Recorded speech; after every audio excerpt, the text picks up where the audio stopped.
This your boy, Upper Echelon Sports Bar. I know y'all been waiting for me to cook. I know y'all been waiting for me to go in. But I'm going to tell you like this, y'all. There's a whole lot of things going on here in the boxing community that people ain't even paying attention to. First off, Terrence Crawford, he never won the fight Errol at 147. The one thing about that, because Terrence Crawford, he always tell us, look at my accomplishment. Look at my accomplishment. He say, I became undisputed. Now everybody want to be undisputed. And his biggest argument to Errol is, I'm undisputed. That's something that you'll never be. So right now, what Terrence Crawford is doing, he's playing keep away with the belts. He's not going to let Errol get that belt. He's trying to stall Errol out because he already know Errol having problems making that weight. If he fights Errol, it'll be at 154. He's not trying to be the last piece of Errol's puzzle. His pride is too strong, and he's too scared, and he's not sure of his own abilities. So before he let Errol Spence make him a mantle on his wall, Terrence Crawford will duck, hold, and hide until the WBO makes him give up that belt or Errol moves up. And that's just the plan. It's been the plan from day one. And the energy that he has is a hater energy, man. Like, he's been hating Errol from the jump. He and Bomac in 2017 called up Trio Boxing, Black Fight Fan, and got the Terrence Crawford and Errol Spence ball rolling. That's what makes it so bad. They asked for the promotion. They did that so they can have leverage when they went into the ESPN deal.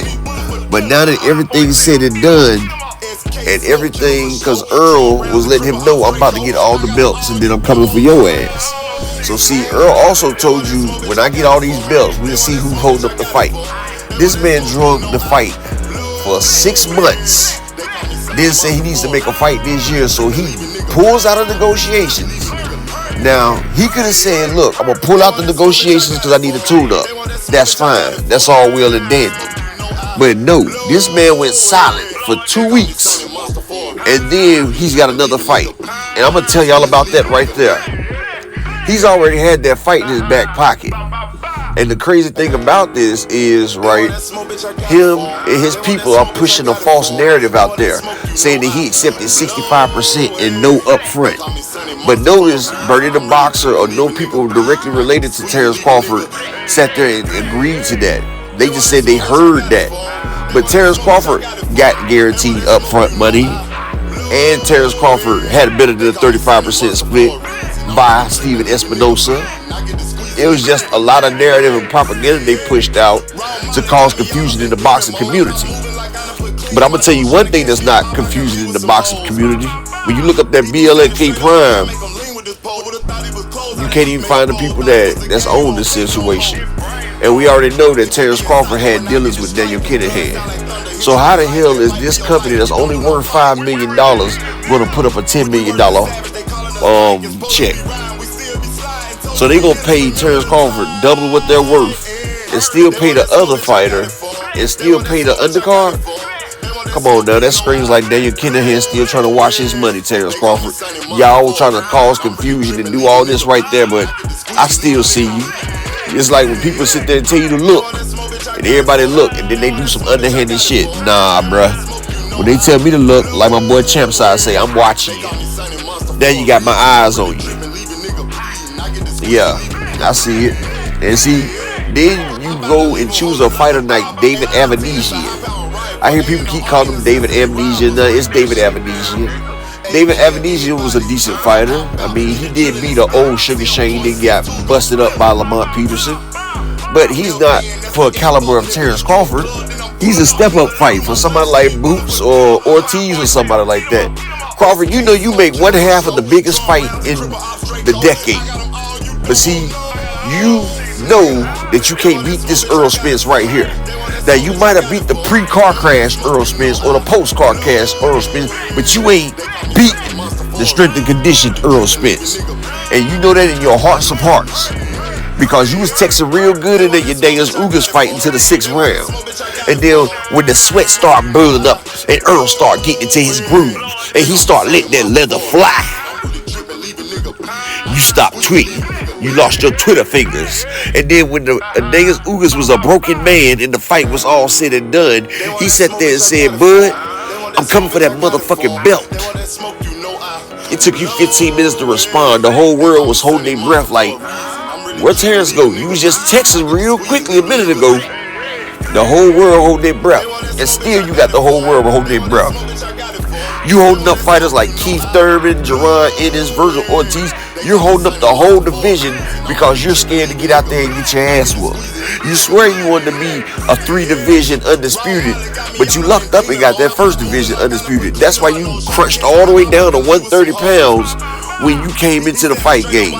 Man, you're 5'8" with a 74-inch arm reach, and you crunched all the way down to 130. Now you talk about weight bullying.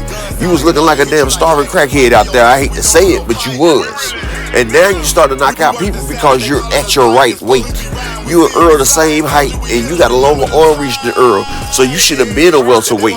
But you crunched all the way down because you knew you didn't have the skills to pay the bills, and you couldn't sit there and compete with the people that was naturally that size. So you was a weight bully, went down there, you got your ass whooped by Lundy and them. Gamboa rocked your ass and everything, but you came out on top at the end because you used your weight to tire them out. But I'm not taking nothing from you because you won. You navigated this field of dreams out here and you kept your O intact. And now you're trying to retire with that O intact, and you always talk about the history. And you got so much pride and you hate Errol Spence so much. We all see it. We see it that you don't make the money Errol makes. You see it because you don't get the recognition. You don't get the name recognition that Errol get. You don't sell like Errol. And people don't love you like they love Errol. So the only thing you can do, because you're a spiteful, jealous, female-hearted ass dude, you gonna hold the belt away to stop him from making Undisputed, to stop him from going in the history books. But one thing that they will say that Terrence Crawford ducked that man because you did a big ass duck. How you gonna sit there and call a nigga out for 5 years, and now you got the biggest stage, the biggest opportunity for all the marbles to make welterweight history, and you bring your little ass out the damn door? You thought you was playing chicken, huh? You thought somebody was really scared of you, huh?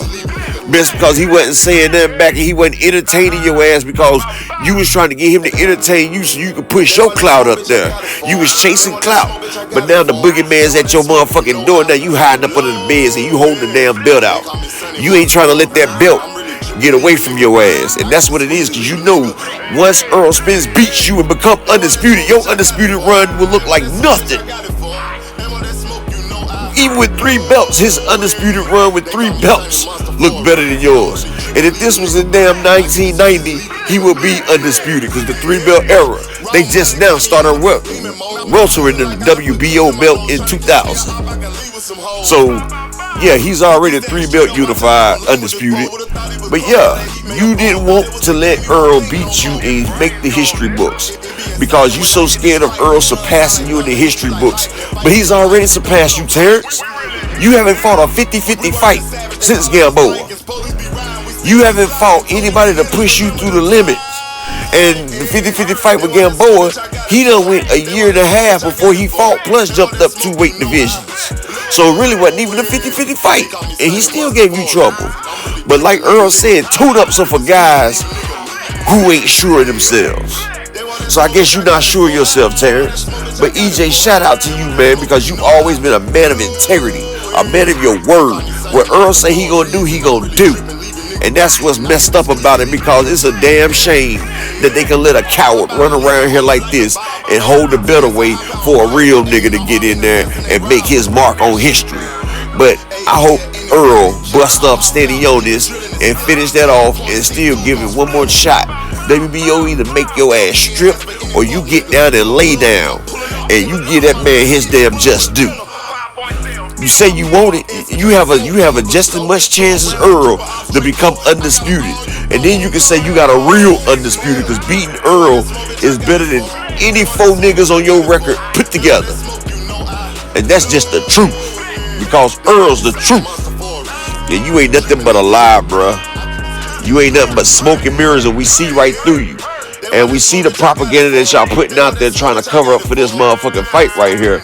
But I'm gonna tell you like this fight ain't about to happen because the IRS and the damn government about to be looking all the way into that, see where the funds is at, and I bet you by December 10th, this fight won't pop off because they ain't gonna have the funds to pay the purse.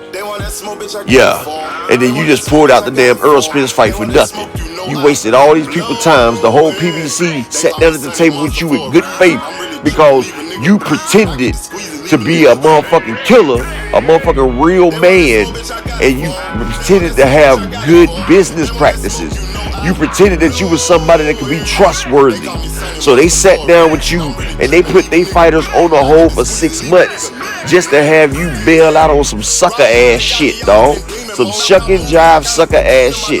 And what's crazy is I was one of the people that supported your black ass. You know, when you was sitting there flopping on the pay-per-views, you flopped with my money. Cause hell, I paid for all 3 of your damn rested ass pay-per-views. Except for the Sean Porter, that was a great one. But I paid for the other ones. Yeah. But I supported black people. I supported my people. I support boxing because I'm a boxing fan.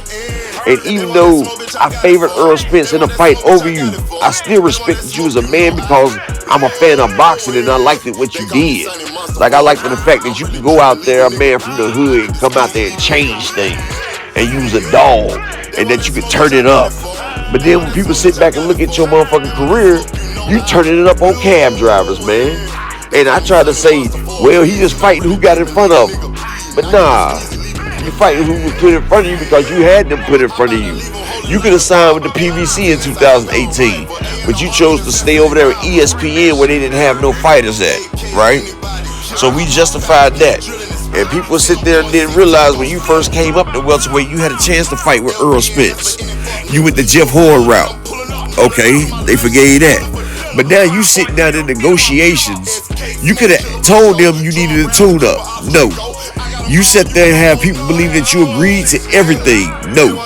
If you agreed to everything in the fight, why the fuck was 3 revisions had to be made? And when they made the final 3 revisions, then you got ghosted. Then you start putting out a false propaganda talking about clarity. That wasn't even part of the revisions. You just doing that to cause a ruckus so people can look the other way while y'all trying to steal off with the damn candy bag. But it's not gonna happen, Spence. Because Spence is going to do what we got him to do. Spence is this people champ. Spence is your idol. Spence is who you will never be. Spence is the real one. Spence is the truth. And Terrence Bud Coward. That is your name. Terrence Dud Coward. I dubbed thee. But if you gonna be a man and everything, when this fight fall through, maybe you can go to Steven Espinosa and Errol Spence and untuck your balls from up under your legs and make yourself be a man. Because how do you look at your kids and your wife knowing that you're scared of another man? Me, I ain't scared of nobody but God. And that's what they say. You can't be a man and you scared of another man. And you want to live the rest of your life sitting there thinking what it could have been. And you say you got pride. So put your pride on the line, Terrence Crawford. You gonna let this man chump you? You supposed to be the baddest, illest nigga in Nebraska. You ain't the illest nigga in Nebraska. You feel me? You just the ill nigga in Nebraska. Yeah, sick, nigga. You sick. Because you don't know what greatness is. You don't know what greatness is and what it is to be a man, bro. And you should have been inspired because that video of your daughter lost her shoe. Stop. Put her shoe back on. Hawked down the competition. Passed them and still won. You said it motivated you. My kids loved it too. That was a motivational service. That was a motivational video. Now do your daughter proud because the shit that you doing now. How can she look at you, bro? How are you setting an example for her, man? I'm out, man. This is Upper Echelon. Y'all know what to do. Hit the like, share, and subscribe button for all the hottest and newest details of boxing. I'm back, people, like I never left.